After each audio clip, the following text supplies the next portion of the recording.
Mister.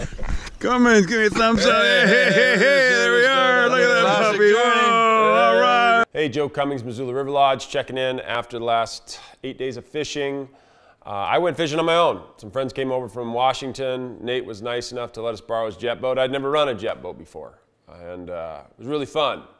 They're a very, very cool tool to use on the river. We went over the pass and fished the Missouri for a couple days, just focusing on big fish and being relaxed and not worrying about numbers.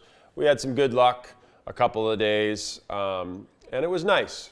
It was really nice. A lot of funny jokes, a little break from having to produce a lot of trout, and just focused on those really, really dynamic big fish spots that take a lot of time and take longer casts, and sometimes you don't win.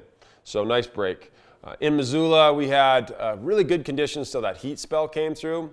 Anytime you see over 94 during the day and a high and a nighttime low over 60 degrees, those aren't very good conditions. You can still catch fish, but you got to go early. We got through it, but man, I really would rather see 83, 87, certainly a 49 or a 51 night would be a much nicer condition. But we got through it. It kicked over our tricos, so we got tricos. That heat did that. So we now have tricos. We got the end of PMDs, still a few caddis around. Sounds like the spruce moss are kind of wrapping up on the Blackfoot. And we've got a great sign of some really strong hopper fishing out at the lodge. When you walk through our hay fields, you're just blowing hoppers all over the place. So that part of it looks really good. No Hoot Owls. We're past the point of Hoot Owls, so we're not going to get those. Flows are good. We don't have any smoke in Missoula. Much different than last year when we had Hoot Owls and smoke. So really a nice looking August. I saw on Instagram with some of our guys got some big browns while I was gone. So some good fishing was around, but we really don't want to see that hot weather. And looks good.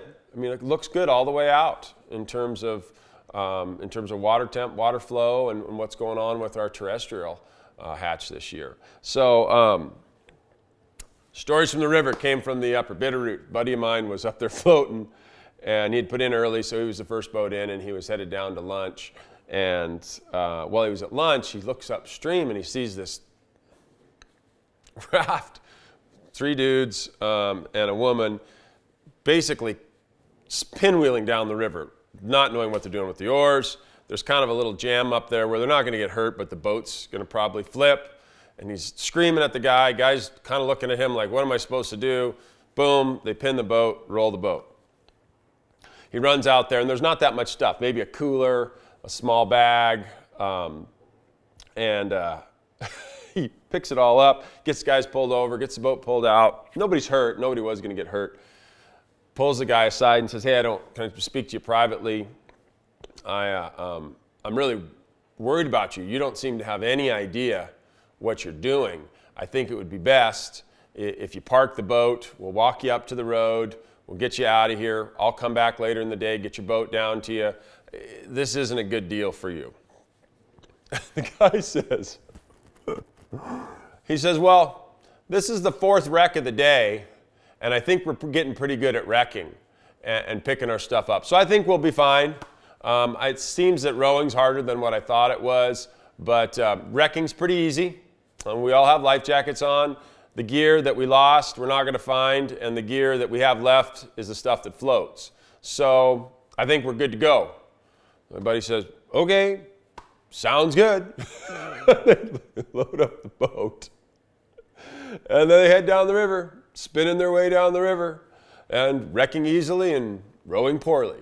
So this is the time of year when a lot of people are out on the rivers, and people go swimming in tubers and all that stuff. Weather's nice. They're wrapping up the summer. You know, kids are going in school. So we haven't had anything. Really, the danger seems to be abated. And if you're really good at wrecking, like if you develop a skill with wrecking, and you have to wreck a lot to do that.